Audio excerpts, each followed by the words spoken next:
my first gynae happened over dinner at my place where I cooked for a vegan and a vegetarian and a meat eater.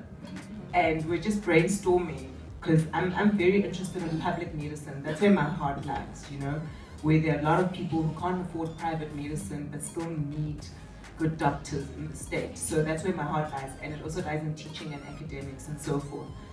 So I was like, but what else can I do besides waking up, going to Sabarmatweke, working? But there should be something more. And that's how my first gynae came into being, is that what are your interests and what do you actually enjoy doing? And I'm like, I enjoy educating people. That's what I love doing. But you know, with being a gynae or being a female doctor, if I can put it that way, you've got your little girls and then you've got your old women. So there's a huge spectrum. So I decided to choose the young girls, you know? So basically, it's about that first gynae visit. Yes, you may be 25 and go for your first gynae visit, but it's about that first gynae visit, cementing that relationship. And within that, kind of like, it's basically working on a canvas, and I can work with you and basically say, you're a woman, this is what you're going to experience as a woman regarding to your health. And these are the things that you have to look forward to. So kind of like preventing diseases before they actually get there. You guys know there's an HIV pandemic, and with that comes cervical cancer. How many of you have gone for your pap smears recently? You don't have to put up your hand. But it's questions like that where someone has had 4 kids, has never had a pap smear. And when you start explaining what's the importance of it, it's like, oh, but no one ever told me.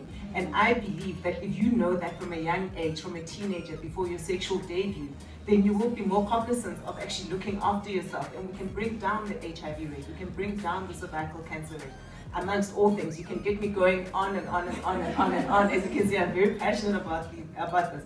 So it's about the foundation, you know, the gynae foundation, cementing that gynae-patient relationship, and obviously improving health care. Awesome, thank you.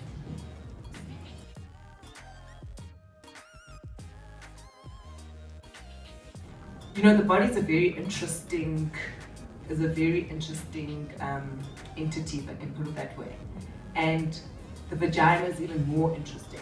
Yes, I said it. You need to be comfortable. You need to be comfortable with saying it. Your vagina is also very interesting and also very clever. And I can give you a whole lot of facts about it, but that's not your question. So, I don't know if, you know, whenever you watch those ads on TV and they speak about, you know, can I mention a name, Dove, the pH of your skin and so forth. Well, your vagina also has those entities, you know, there's pHs and everything, so it knows how to wash itself, you know. So by introducing the washes and everything, unless it's for a medical reason, you're disturbing that balance. And once you disturb that balance, that's when you're prone to infections. That's why they always say don't soak in a bath with bubble bath and so forth, because you're disturbing that environment. I thought I was doing the right thing, setting up the bowl bath. I'm ruining the whole situation.